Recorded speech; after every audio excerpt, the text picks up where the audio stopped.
예, 성경 말씀 디모데전서 2장 5절 말씀입니다. 디모데전서 2장 5절 말씀.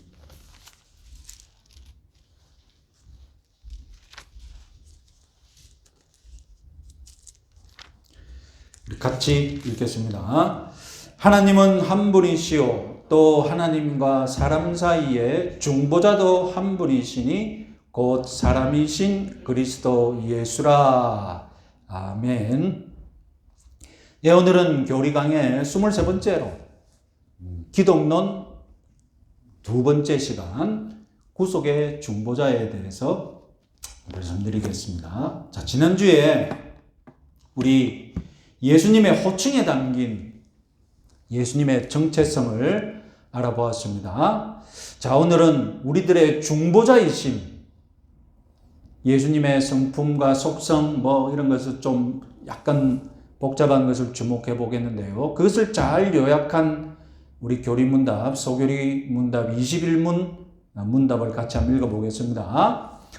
하나님께서 선택하신 자들의 구속자는 누구입니까? 답 같이 읽겠습니다. 하나님께서 선택하신 자들의 유일한 구속자는 주 예수 그리스도이십니다. 그는 하나님의 영원한 아들로서 사람이 되셨으며 그러므로 그는 과거와 미래에 계속하여 영원토록 하나님이시요 사람이시며 두 가지의 특유한 성품을 가지신 한 인격이십니다. 자, 여기서 어려운 것은 맨 마지막 문장인데 차근차근 우리 같이 한번 살펴보겠습니다. 자, 오늘 본문 디모데전서 2장에서 하나님과 사람 사이의 중보자는 한 분이시다라고 했고, 그리고 우리 소교리 문답 21문에서도 어떻게 시작했습니까? 하나님께서 선택하신 자들의 유일한 구속자라고 말씀하셨습니다. 한 분이시다, 유일하시다, 이런 말씀의 또 다른 의미를 사도행전 4장 12절이 잘 얘기하고 있죠. 사도행전 4장 12절 같이 한번 읽어보겠습니다. 다른 이로서는 구원을 받을 수 없나니 천하 사람 중에 구원을 받을 만한 다른 이름을 우리에게 주신 일이 없음이라 하였더라.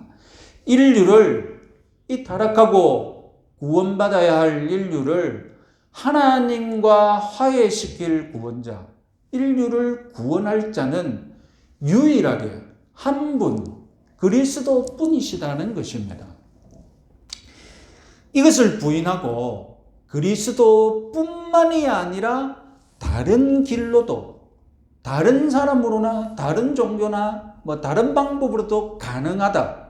그러면 이제 다원주의라고 우리가 흔히 말합니다. 종교 다원주의라고 어려운 말로 하는데, 거기서 다원은 무슨 말입니까?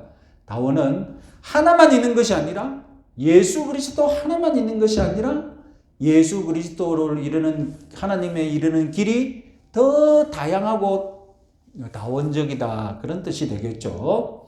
그러나 하나님께서 우리에게 허락하신 구속자는 예수 그리스도 유일한 구속자이심을 믿으시기 바랍니다. 자, 그러면 구속자의 자격이 중요한데, 누가 사람의 구원을 위한 구속자, 구원자가 될 수 있느냐? 어떤 자격을 가져야만 우리는 그를 구속자로 의지할 수 있느냐? 당연히 여러분, 두 양측의 중보자가 되겠다면 우리가 상식적으로 생각해 봐도 양측을 다 이해할 수 있는 그런 사람이어야 하지 않겠습니까?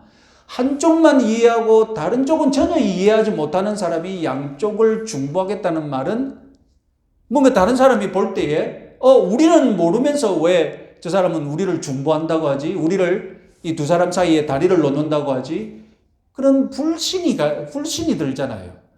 그러니까 양측의 중재자가 되겠다는 사람은 양측의 이해를 잘 이해하고 양측에 대해서 충분히 깊이 동정하고 모든 것을 감당할 수 있는 그런 자격자, 그런 사람이, 그런 존재여야만 우리는 자격이 있는 중재자라고 생각할 수 있겠습니다. 하나님과 인간 사이의 중보자도 마찬가지입니다.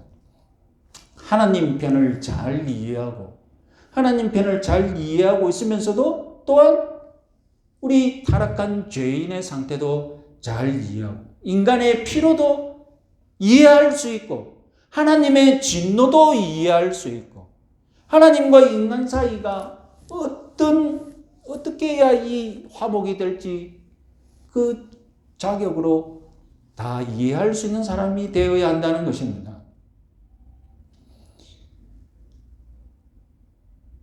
그래서 일단 우리 인류를 구원할 이 중보자는 첫 번째로 하나님이어야 합니다. 왜냐하면 하나님을 이해할 사람은 하나님의 심정, 하나님의 모든 것들을 이해할 수 있고 하나님을 대표할 수 있는 사람은 없죠. 하나님뿐이십니다. 그러면 사람을 대신해서 하나님과 이 다리를 놓아줄 자격이 있는 사람은 어떤 사람일까요? 사람이라면 타락한 죄인인데 죄인을 대신해서 하나님 앞에 가서 대신하겠다. 말이 안 되잖아요. 자기도 지금 구원자가 필요하고 자기도 하나님 앞에서 지금 죄를 씻어야 할 상황인데 자기 코가 석자인데 무엇을 사람을 대신해서 자기가 하나님 앞에 서겠다고 하는 것입니까? 만약에 사람 중에 죄를 짓지 않은 사람이 있다면 그래서 무죄한 의인이 있다면 아마 그 사람은 사람을 대신해서 하나님 앞에 호소할 수 있을 것입니다. 그러나 그런 사람이 없죠. 그래서 우리 사람과 인간 사이의 구속자, 이 구속의 중보자가 되려면 하나님이면서도 인간이고 인간이면서도 무죄한 그런 사람이 그런 존재가 구속자의 자격이 있는 것입니다. 결국 하나님의 마음을 이해하고 하나님의 성품도 가지시고 사람의 성품도 가지고 사람의 마음도 이해할 수 있되 사람이 가지고 있는 죄는 없으신 분이셔야만 그 사람이 진정으로 하나님과 인간 사이에 구속자가 될 수 있고 우리가 생각할 때 저분은 나의 구속자로 신뢰할 만하다라고 설득이 된다는 것이죠. 자, 그러면 예수님이 어떤 존재인지 우리의 이 구속자로서 자격이 있는지 우리가 차근차근 한번 보겠습니다. 먼저 그리스도의 신성을 보겠습니다. 우리는 이미 삼위일체를 배웠죠. 성부, 성자, 성령은 한 분 하나님이시다. 그리고 동등한 하나님이시다라고 했습니다. 그럼에도 불구하고 예수님을 하나님으로 믿는 것을 주저하는 사람들이 많죠. 그리고 하나님으로 믿어도 하나님보다 못한 존재, 하나님보다 못한 2등급의 신이라 2등급 하나님이라고 믿는 그런 기독교인들도 있습니다. 흔히들 예수님의 신성을 부인하는 이 이론들의 주류는 대부분 무엇입니까? 원래 예수님은 인간이셨는데 워낙 잘 믿어서 전적으로 순종을 통해서 하나님이 되셨다. 혹은 신성화되었다. 신격화되었다. 이렇게 말하지 않습니까? 그래서 예수님은 하나님에 대한 의식이 가장 뛰어난 분이시다. 예수님은 신의식이 가장 충만하신 그런 인간이었다. 그래서 그런 의식을 가지고 그 의지를 예수님의 의지를 하나님의 의지와 전적으로 일치시켰기 때문에 나중에 신이 되었다. 이런 식으로 예수님의 신성을 인격 인간이었다가 이제 신격화 시키는 것이죠. 그러나 우리가 믿는 예수님은 그렇지 않습니다. 우리가 믿는 예수님은 창세 전에 이미 하나님과 함께 계셨던 하나님과 동등한 하나님이시고 이 땅에 오셨을 때도 하나님이셨습니다. 자, 신약 성경 특히 복음서가 증언하고 있는 진리가 바로 나사렛 예수는 단지 인간일 뿐만 아니라 하나님과 같은 하나님의 아들이시다는 사실입니다. 그래서 지난 시간에도 말씀드렸듯이 예수님께 바쳐지는 이름, 또 하나님께 드려지는 이름이 그대로 사용되었습니다. 또한 예수님은 하나님이 가진 그런 성품을 가지고 계십니다. 또한 예수님은 하나님만이 할 수 있는 기적을 베푸십니다. 대표적으로 죽은 사람을 살리는 기적을 복음서는 빠뜨리지 않고 보고하고 있지 않습니까? 그래서 예수님은 하나님처럼 경배를 받으시기에 합당한 분이시라고 신약 성경은 얘기하고 있습니다. 교회가 예수님을 하나님으로 고백하는 그 이유는 교회가 인간 나사렛 예수를 신성시했기 때문이 아니라 예수님이 먼저 스스로 나는 하나님과 같은 하나님의 아들이다라고 선언하셨고 우리들에게 그렇게 계시하셨는데 그것을 우리 교회가 믿었기 때문에 예수님을 하나님의 아들로 믿는 것입니다. 여러분, 다른 이유는 다 제쳐두고 그러면 유대인이 예수님을 죽인 이유가 무엇입니까? 유대인이 예수님을 죽인 이유가 무엇입니까? 예수님이 인간이었다면 유대인들은 인간이었다고 겸손하게 예수님이 그냥 자기 신분을 나는 인간이다 라고 말했다면 예수님은 죽지 않았을 것입니다. 예수님이 죽은 이유는 내가 하나님과 같은 하나님의 아들이다. 나는 하나님과 하나다. 이렇게 자기 자신을 신적인 분으로 신적인 신분으로 얘기하니까 유대인들이 신성모독으로 못 알아서 죽인 것 아닙니까? 그래서 예수님이 인간이었다라고 말하면 그건 유대인들이 잘못 판단했다고 얘기하는 것과 마찬가지죠. 자, 예수님의 신성은 그렇다 치고 두 번째 예수님의 인성에 대해서 다시 한번 말씀드리겠습니다. 예수님은 사람에게서 나온 육신을 가지신 분이십니다. 예수님이 태어났을 때 예수님은 하늘에서 태어나신 것도 아니고 아무것도 없는 무에서 태어나신 것도 아니고 여인의 후손으로 오셨습니다. 창세기 3장에서 하나님이 예언하셨듯이 여인의 후손이라고 예언하셨듯이 예수님은 여자의 몸속에서 우리 보통 사람들과 똑같이 태어나셨습니다. 복음서를 보면 예수님이 참 사람임을 우리는 충분히 알 수 있습니다. 복음서는 예수님이 하나님의 아들임과 동시에 사람이었음을 또 충분히 증언하고 있습니다. 예수님의 탄생 이야기는 예수님이 인간의 육체를 가지고 태어나셨음을 충분히 잘 증언합니다. 예수님은 평범한 어린이에서 성장하셨다, 자랐다라고 성경은 얘기하고 있고요. 그리고 예수님은 다른 인간들처럼 피곤을 느끼셨다라고 복음서는 분명하게 얘기합니다. 그리고 예수님은 배도 고프셨고 눈물도 흘리셨고 십자가 위에서는 목이 마르는 그런 갈증도 느끼셨습니다. 이것은 우리 모든 사람들이 다 겪는 그런 것들을 예수님이 다 겪으셨습니다. 예수님은 하나님과 가장 독특하고 유일한 관계를 누리신 참 인간이십니다. 그래서 고대 교회 교부들은 예수님을 가리켜서 참 사람과 참 하나님이다. 참 사람과 참 하나님임을 일찍부터 인정했습니다. 그러나 이 삼위일체 문제와 더불어서 예수님의 신성이 이 많은 사람들에게 주목을 받음으로써 먼저 예수님의 신성이 주목받고 확립이 되었고 예수님의 인성은 뒤늦게 주목을 받고 정립이 되겠죠. 그래서 최초의 신앙고백, 최초의 교리문서인 니케아 신조는 그리스도가 참 하나님임을 고백했으나 참 사람이다라는 고백은 덧붙이지 않았습니다. 그랬더니 예수님의 사람됨이 무시당했죠. 예수님의 신성은 높이면서 예수님의 인성은 무시당하는 일이 벌어졌습니다. 그래서 예수님의 진정한 인성을 거부하는 견해들이 초대교회 때부터 나타났죠. 예수님의 진정한 인성을 거부하는 견해들 대표적인 것을 가리켜서 가현설이라고 합니다. 가짜로 나타났다는 거죠. 예수님이 나타나신 모습은 진짜가 아니라 가짜라는 것입니다.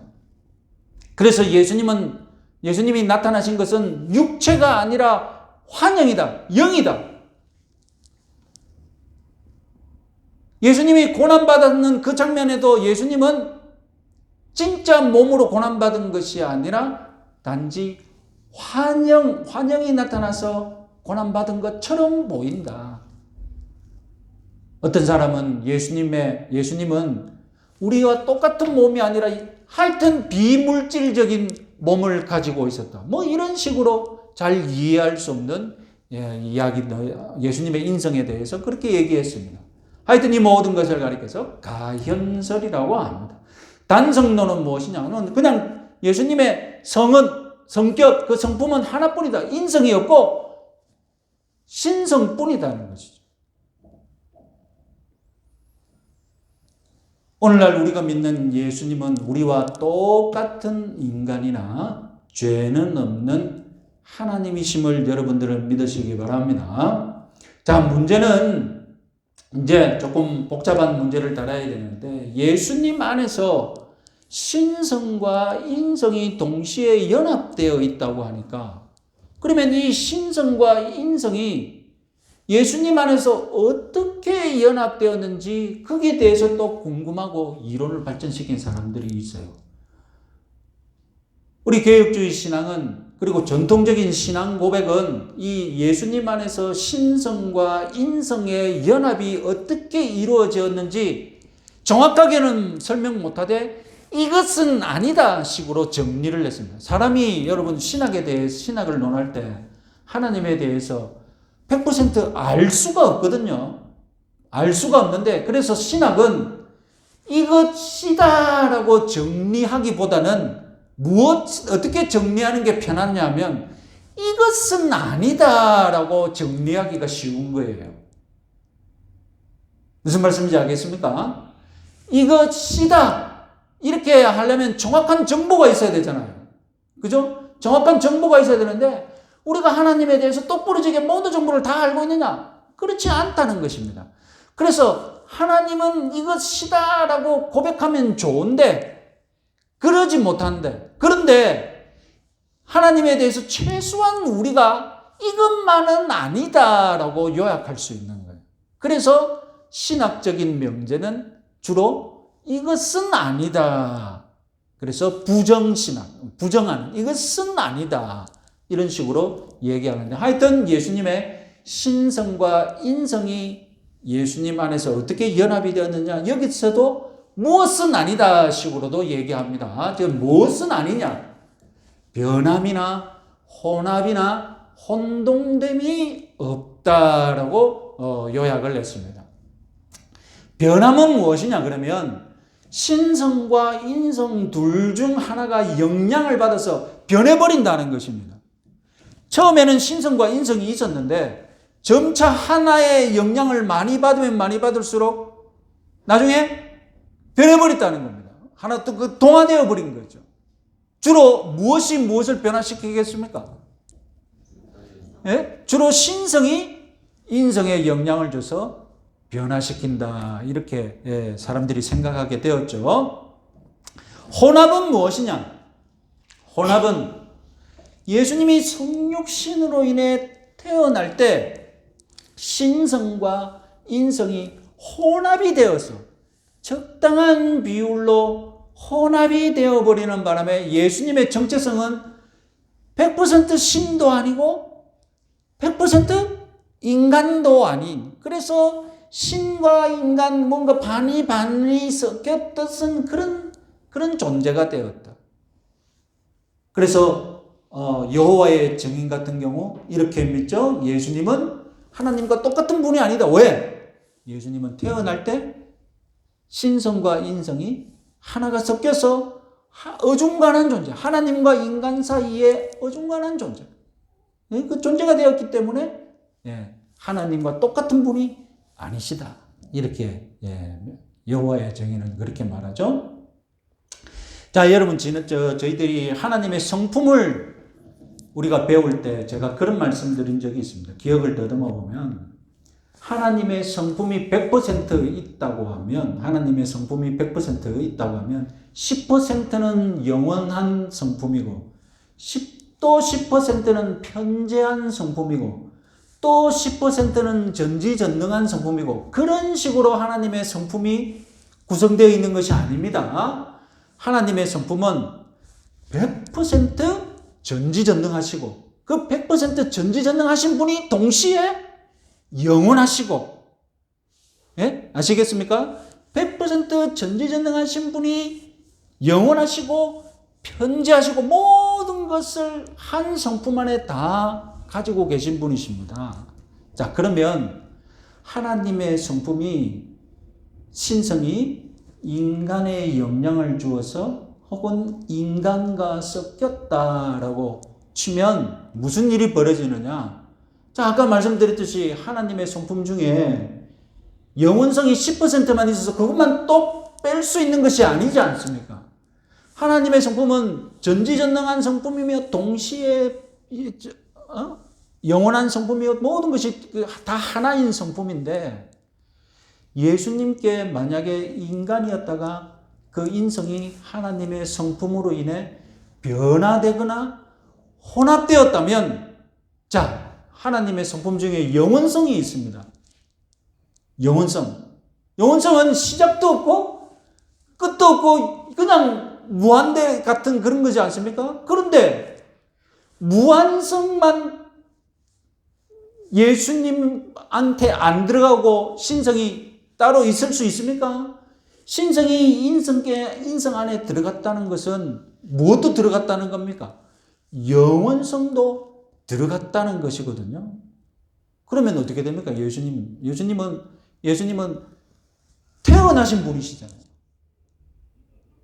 태어나신 분이신데 신성의 영향을 받아서 하나님이 되었다면, 태어나신 분인데 영원성이라는 것은 말이 안 되는 것이죠.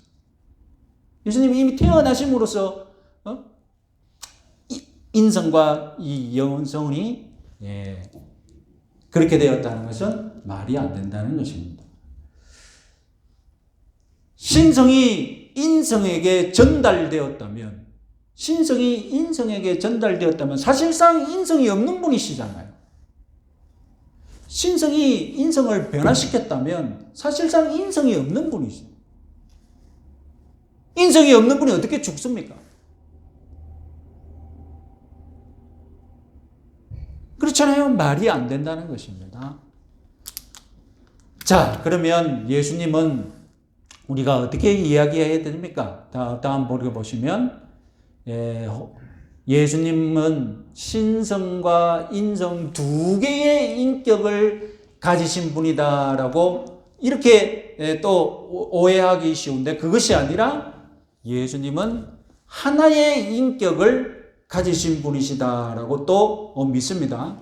아니, 신성을 가진 인격과 인성을 가진 인격, 두 가지 인격을 가지고 있어야 했다, 가지신 분이래야 우리가 믿기 쉽지 않느냐, 이렇게 생각할 수 있거든요. 그러나 우리 정통신학은 예수님은 하나의 인격을 가지신 분이시며 이 인격 속에 신성과 인성을 잘 우리가 정확하게 어떻게 연합시키는지는 모르죠. 단지 우리는 이것은 아니다라고 말할 수 있을 뿐입니다. 그래서 우리가 정리하기를 어떻게 했느냐? 예수님의 신성은 시작이 없고 끝도 없이 영원합니다. 예수님의 인성은 어떻게 되느냐? 예수님의 인성은 시작이 있고 끝도 없이 영원하다라고 우리는 이렇게 믿습니다. 자, 왜냐하면 여러분, 예수님은 영원한 중보자이십니다. 지금도 하늘에 올라가셔서 우리를 위해 중보하고 계십니다. 그리고 마지막 날에 우리가 부활한 몸으로 예수님을 만날 때 하나님의 심판대 앞에서 그때도 우리를 위해 중보하실 것입니다. 그러면 중보자라면 예수님에게 인성이 있어야 되겠습니까? 없어야 되겠습니까? 중보자라면 그때에도 인성을 가지고 계셔야 되겠거든요. 그래서 예수님의 인성도 영원한 인성이라고 우리가 믿어야 하는 것입니다. 자, 우리 오늘 9절, 우리 오늘 마지막으로 고백해야 될 것. 누가복음 2장 52절 한번 읽어드리겠습니다. 예수는 지혜가 자랐다라고 말씀합니다. 예수님은 지혜가 평범한 인간처럼 자라셨습니다. 그러면 예수님의 인성은 우리와 똑같은 인성이냐? 예수님이 지혜와 지혜와 육신 키가 골고루 자라처럼 우리와 똑같이 자라시다가 예수님이 30세 즈음에 세례 요한 앞에 나아가서 세례를 받을 때 무슨 일이 벌어졌습니까? 하늘이 열리고 성령이 비둘기처럼 충만하게 임하셨지 않습니까? 그래서 예수님의 인성과 우리의 인성 중에 결정적인 차이를 찾자면 예수님은 성령의 충만함을 진짜로 충만하게 100% 누리신 분이시고 우리는 어떻습니까? 우리는 성령 충만을 누릴지라도 예수님보다 누리지 못한다는 것입니다. 그래서 예수님의 인성의 탁월함이 어디서 나오느냐? 예수님의 인성, 우리와 똑같은 인성이면서도 우리와 다른 인성이라고 얘기할 수밖에 없는 것이 예수님은 성령의 충만함을 100% 받으심으로써 그 성령이 주시는 능력과 그 은사를 충만하게, 정말로 100% 누리신 분이시라는 것입니다. 그래서 여기서 예수님의 인성은 가장 탁월한 인성인 것을 믿으시기 바랍니다. 우리 인간의 영혼과 육체가 신비하게 연합되어 있듯이, 그래서 영혼은 영혼이고 육체는 육체이듯이, 내 영혼의 인성이 따로 있고 내 육신의 인성이 따로 있는 것이 아니듯이, 내 하나의 인격에 내 영혼과 내 육체가 존재하듯이 예수님의 성품도 예수님 안에서 인성과 신성이 예수님의 한 인격 안에 신비롭게 연합되어 있음을 믿으시기 바랍니다. 자, 오늘 결론적으로 말씀드릴 것은 창세기 3장 15절, 예수님이 그 타락한 최초의 아담과 하와 부부에게 하나님께서 뭘 약속하셨습니까? 여인의 후손이 태어나서 너희들과 마귀의 사이를 원수지게 할 것이다. 그렇게 예언하셨지 않습니까? 예수님이 이 인성을 입고 이 땅에 오신 것은 결국 수천 년 전에 하나님이 주신 복음을 어떻게 하신 것입니까? 수천 년 동안 열심히 성취해 가면서 일해 오신 그 하나님의 열심이 결국 열매를 맺은 것이죠. 마리아는 누가복음 1장에서 이렇게 찬양을 했습니다. 자기가 그 거룩한 신성을 입어서 이제 자기 몸속에 하나님의 아들이 자라나는 이런 역사를 맡게 되자 마리아가 무슨 찬양을 했느냐? 능하신 이가 큰 일을 행하셨으니 그 이름이 거룩하시며 긍휼하심이 두려워하는 자에게 대대에 이르리는도다. 능하신 이가 큰 일을 행하십니다. 예수님의 탄생, 예수님이 우리의 구속자가 되시고 그리고 영원토록 우리를 위한 중보자가 되실 것은 한마디로 무엇입니까? 능하신 이가 우리에게 큰 일을 행하신 것입니다. 그래서 이 큰 은혜를 통하여서 오늘날 저와 여러분들이 영원한 중보자의 은혜를 입은 줄 믿으시기 바랍니다. 그리고 이 은혜는 앞으로도 변함없이, 그리고 마지막 날에도 우리의 구속자로 우리를 위해 사역하시는 주님이신 줄 믿으시기 바랍니다. 우리 다 함께 10분간 한번 우리의 구속자, 우리의 중보자이신 예수 그리스도를 의지하고 감사하며 우리 또 개인적인 기도 시간 10분간 갖도록